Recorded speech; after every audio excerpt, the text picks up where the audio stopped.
Alright, been busy quite a lot, so I'm going to turn this into a dual NASCAR review. Sorry if it's not much, because, well, what really more could I say other than the fact that Virginia for NASCAR these past 2 weeks have been a double-edged sword.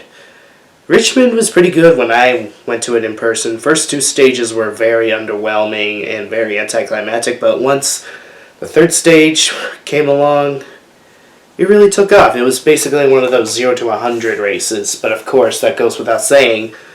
NASCAR, of course, had their head up their ass by waiting 200 fucking laps to penalize Kyle Busch, which would then lead to Denny Hamlin and Kevin Harvick feeling compelled to go to pit road just to be safe, and in result, William Byron unfortunately couldn't pull through.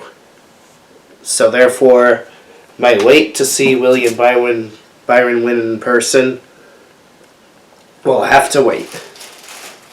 Then again, to be fair, William Byron losing that race also ended up being a double-edged sword, because if I saw William Byron win, it would have been through the deplorable sponsor known as Liberty University. You know, that conversion therapy horseshit.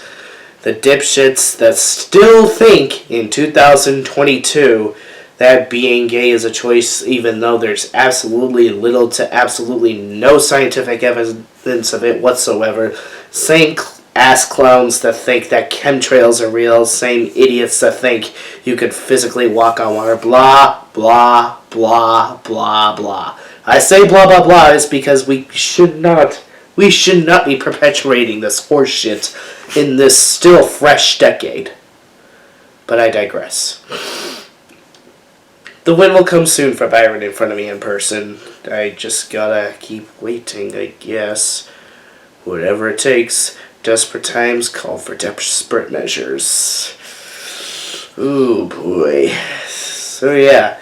Richmond race, while it wasn't the most climactic thing anyone would ever think of, I would still say it's got the sauce. Not the best Richmond race I ever saw in person. My personal favorite will always be the 2012 race, but this one still had its moments. Plenty of strategy calls that really got you on the edge of your seat, even if there were a lot not going the way you wanted for your drivers, but even if it was my driver, Chase Elliott, not salvaging much out of that pit strategy storm, I still enjoyed it. Even if it was a very lengthy drive home. Good lord, was it very long-winded. But shout out to my homie Josh Johnson for housing me when I needed to take a break from all that driving in the night. Whew, woof. But my talk about my voyage will be for another time. Now let's just jump ahead a little to that lovely, lovely elephant in the room we call Ty Gibbs. My hatred for Denny Hamlin and Kyle Busch are starting to look pretty puny now. As a matter of fact, I could even care less about Denny Hamlin being the winner. It's just Rudy Fuel Goal making all the right moves, hitting the right marks, and then it was a foul once he could have really saved us a lot of time, when he could have just simply pitted William Byron just so he could finally have that win. I seriously could care less about Denny winning. It's really just NASCAR making the piss poor call and Rudy Fuel Goal not making a move when it could have been avoided, when he could have easily uppercut NASCAR's lousy management. NASCAR was lousy, yes, but could it have been avoided? Could it have been uppercut by Rudy Fuel Goal? For sure. Because as you even see, Denny Hamlin was almost a whole lap behind. And then it took him a couple of laps to get right back up to William Byron. That's how feasible those fresh Eagles were. Both same with Harvick. Okay, anyways, I'm getting off track. Okay, so Ty Gibbs. Ladies and gentlemen, Ty Gibbs. The move he put on John Hunter Nemechek, fine. I will give you that was a fair play. He didn't dump him. He just simply moved him out of the way for the race win. But now when Sam Mayer does it to get that dash for cash, it suddenly warrants a black eye. Not to mention, he still had his helmet on. Then again, my main man Jeff Gordon did in Bristol 2006, but there was nothing to be angry about, especially when Ty Gibbs wasn't even flat out dumped. So why is it perfectly fine for this Bible thumper to go around doing stuff that he's throwing a tantrum about what Sam Mayer's doing? You know what, guys?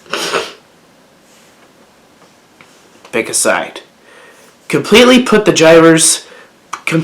whether or not you like the driver on mute for a second. What is a dump and what is a bump? What is justified and what is not justified? Because as far as I can tell, Sam Mayer did not wreck him. Simply moved him out of the way to advance his position. Did not dump him. Did not cause thousands of dollars in damages. Case closed. And Ty still goes on to throw a fucking tantrum. Can someone explain to me why the hype is remotely justified with Ty Gibbs? There's nothing special about this raving douchebag at all. It's not like, much like how Austin Dillon barely lived up to expectations, considering that all he's ever known for is being the grandson of Richard Childress. This is undoubtedly going to probably be the same case with Ty Gibbs. All his eggs are being put into the basket by Joe fucking Gibbs, just so he can be the next despised icon on the face of this sports world.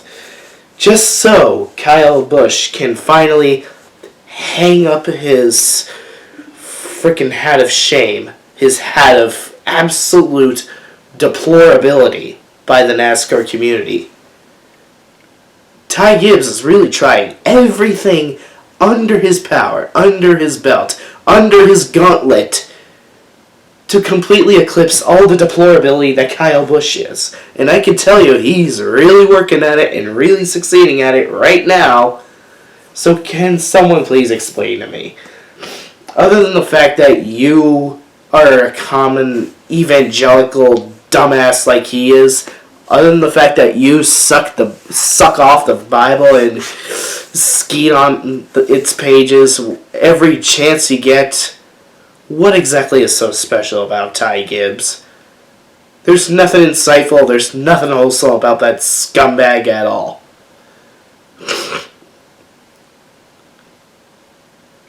Aside from the fact that he's a drooling idiot about thumping his goddamn Bible and is a judgmental, spiteful asshole towards anyone that doesn't agree with his religious beliefs, how could you call this professionalism?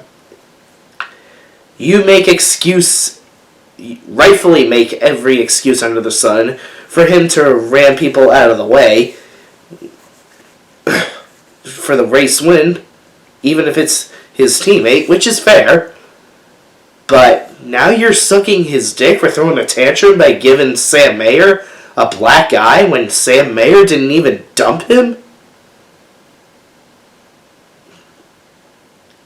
Is it really a surprise that NASCAR fans always have double standards? Because this is about sports indoctrination, not having standards, not being fair. Face it. I'm gonna say this. I would say this now, but this is a slow build-up to the race after the Xfinity race.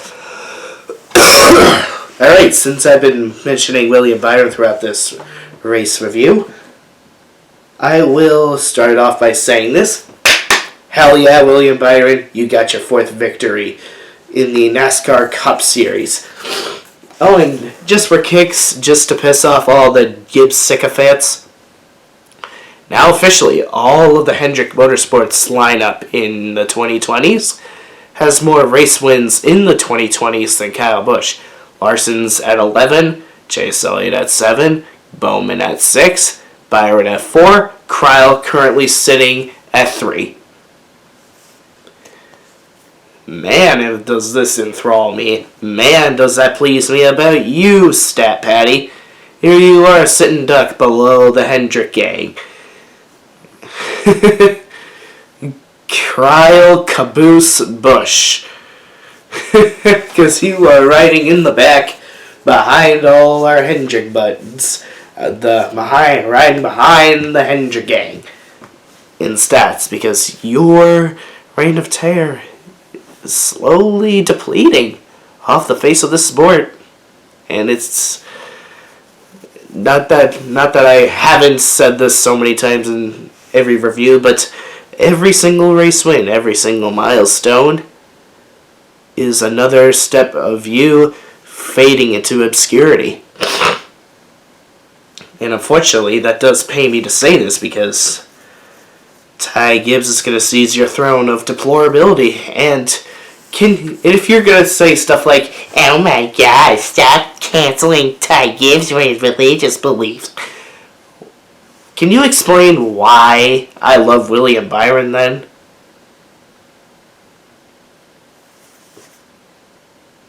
Go on. I'll wait. Come on, I'm not going to babysit you. You are the one desperately attempting to gaslight me whenever I'm not taking kindly to Ty Gibbs' douchebaggery, all while William Byron still manages to have a good, professional, wholesome attitude and continues to improve his driving skills. Ty Gibbs, on the other hand, just clowns himself week by week, turning fans like me against him in a very vengeful, vendetta way. And I'm not dropping my vendetta until he grows the fuck up and apologizes for all his past fucking offenses, because it's not worth forgiving someone if they don't truly give a fuck about the sins that they've committed in the past. And I don't mean religious sins, the actual offenses they've committed on the track. If they show zero atonement, then why should I forgive them? Because forgiveness is just eye candy. The idea of forgiveness, the idea of moving on, sure, it may make you look wise and wholesome, but you should forgive people for the right reason and actually forgive people who earn the forgiveness and actually have worked towards warranting that forgiveness. What has Kyle Busch done? What has Ty Gibbs done to warrant any of that? Nothing. I've said multiple times that William Byron is everything how not to use your religion to be a judgmental asshole to anyone who may not entirely see eye to eye with him. You don't see me judging people for not being an atheist. You're literally talking about someone who's thinking anybody who doesn't share their religious beliefs worse than the devil. Anyways, I'm getting long-winded. A lot of people are like, just talk about the Martinsville race already. I'll talk about it already. You know what the Gen 7 has taught me so far? It's done a lot more good than bad for NASCAR so far. But, surprisingly enough, I say this is the first terrible dud of the year with the exception of Atlanta.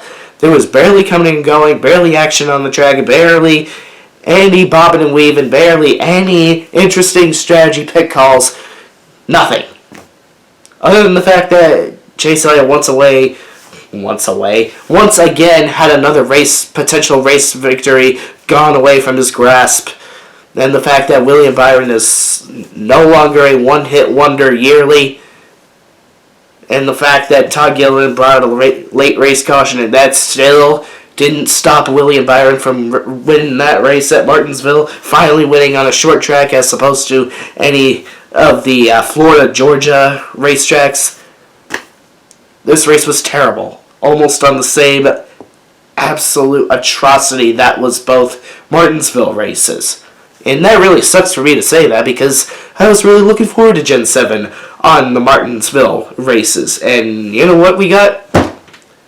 Quality that's just as piss poor as the Martinsville races from 2019.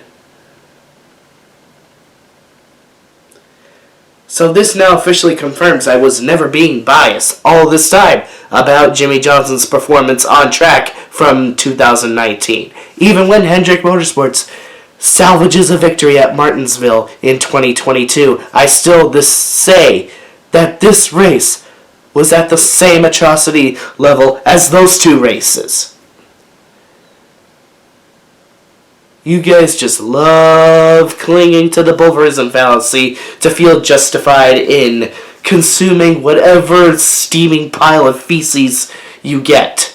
But now, here I am officially confirming to you guys that I am not even close to bias. And I honestly couldn't be any more relieved that I didn't go to this race, although to be fair, I'm still kind of kicking myself straight in the fucking ribcage that I didn't take this chance, that I didn't put aside any money for my dad and I to go down to this race, because he even told me he'd love to go to a Martinsville race under the lights, and now I missed my chance of seeing Willie and Byron win. And just, wow. I guess some things just never change. When you ameliorate the intermediate racing quality, the piss-poor short-track racing quality, at least as far as Martinsville goes, seeps over to 2022 from 2019. I just really fucking hope that Bristol is not the same atrocity level, because we can't just let this let astray. This really needs a lot of work, because lots of people call short tracks the bread and butter of NASCAR, and if we're gonna if Auto Club is gonna proceed to be a short track after we let this absolute miserable, sorry, pathetic excuse of a Martinsville race led astray, then I say just retire the proposition for the short track variant of Auto Club.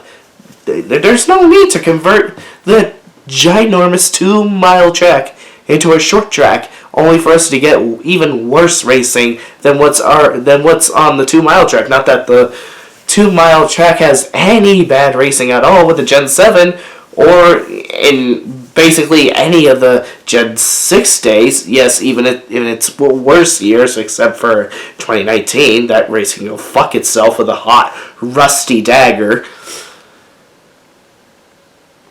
If this is what we really gotta look forward to on short tracks with a Gen 7 car, then there's no point for the proposition for Auto Club's short track variant. Plain and simple. Just retire the proposition. Just retire it. Retire it. Scrap it. Throw it away. Garbage. Blender. Zzz, put it all in the paper shredder. If this is what we have to look forward to. Because it's not an exaggeration when I say Las Vegas and Auto Club this year were actually good races. And don't you be surprised if Texas somehow manages to be just a tad bit better than the Gen 6 stock car at Texas Motor Speedway. Because IndyCar this year wasn't all that bad to Texas Motor Speedway.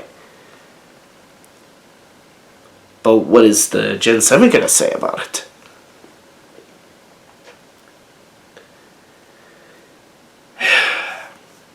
Anyways, I'm kind of leaping all over the place with a lot of stuff. All I gotta say is, hell yeah, William Byron, you definitely got that victory. You deserve that milestone. Cherish every minute of it. You finally got a short track victory. You finally won more than once.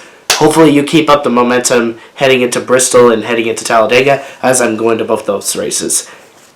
Please get me my Hendrick gauntlet.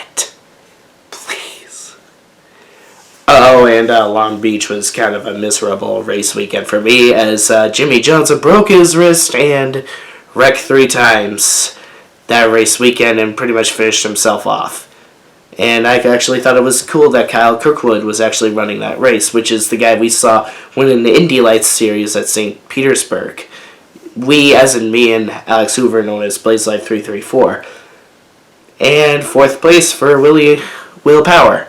I don't know why I almost called him William Power, because I'm crossing between two Wills. William Byron, Will Power. Bleh. Blah, blah, blah, blah, blah, blah, blah. A nice, decent point stay for Scott Dixon as well. Long Beach was an alright race, but I've definitely seen much better out of IndyCar than this one. So, and of course, there's also that flower crash incident from, who was that? Scott McLaughlin, Ilya Castroneves, something like that. Alright, I've pretty much went on my soapbox as long as I could. I'm really overstaying my activity beyond a work night, so you guys get what you get out of this review and you don't get upset. Whew. Oh, by the way, the Judas Priest concert really kicked ass, and I couldn't have been happier. They played at least 4 gems off of this album right here. Painkiller itself, Hell Patrol, One Shot at Glory, and of course, A Touch of Evil. Oh, and Dragon Force also kicked ass. One of the best concerts I ever saw with my good buddy Ranter and Shades. And of course, go Charles Leclerc. Great fucking win in Australia, but goddamn, his teammate really blew it hard, that one. And same goes for Max Verstappen. Championship hangovers are really starting to look very much a thing in even F1 standards. But my heart definitely goes out to Max Verstappen. Yeah, I know you can recover from this because you're a lot stronger than that. As big of a Ferrari fan I am, my heart definitely goes out to you, Max Verstappen. You can recover from this hangover. Oh, and fuck Fernando Alonso's crew for basically blowing away another point stay for him, because it looked like he was going to finish at least in 8th place, and then they had their thumb up their ass when he was going through his pit cycle. So, what else is new? They had to just dig out toenails out of their ass, so Fernando Alonso's performance was basically thrown into the paper shredder. I have covered all I possibly could. Take care of yourselves. Have a nice evening. Have a nice morning, afternoon. Whenever the hell you may be watching this. Have a good upcoming Easter. Stay safe. Stay happy. Stay healthy, everyone. So long, Space Metal Forces. Space now.